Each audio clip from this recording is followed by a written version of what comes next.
اقسم بالله ان هيفوتك نص عمرك فعلا لو انت في الامارات وما جيتش صليت ورا الشيخ حسن عيسى. الشيخ حسن عيسى صليت وراه بالصدفه، ولما عرفت ان هو بيصلي في مسجد الفتح المبين في الشارقه بقت اجيله من اي مسافات. بين بيتي والمسجد اللي بيصلي فيه مسافه طويله وباجي. والله العظيم يا جماعه ان انا وانا بصلي وراه الركعه ما بكونش عايزها تخلص، عايز الركعه تطول عشان افضل اسمع في صوته. خشوع وصوت جميل. انا بجد فعلا يا جماعه يعني ما كنتش منتظم في الصلاه، ولكن لما صليت ورا الشيخ حسن عيسى يعني بقيت منتظم ومبسوط وفرحان وحاسس براحه نفسيه لا تتخيلوها.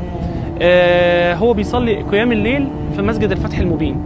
طيب لو هو رايح يصلي في عجمان، هتتابع الموقع بتاع دائرة الشؤون الإسلامية بتاع الشارقة أو عجمان، لأن هم لو هو رايح يصلي في عجمان هيعرفوك ويقولك إن هو هيصلي في عجمان. فيعني ما شاء الله ربنا يا رب يعني يكتر من أمثاله ويهدينا ويتقبل منا صلاتنا وصيامنا، وربنا إن شاء الله يكرمنا إن شاء الله بإذن الله في الإمارات. فلو ما صليتش ورا الشيخ حسن عيسى صدقني لو جيت صليت وراه هتستمتع جدا جدا جدا. السلام عليكم.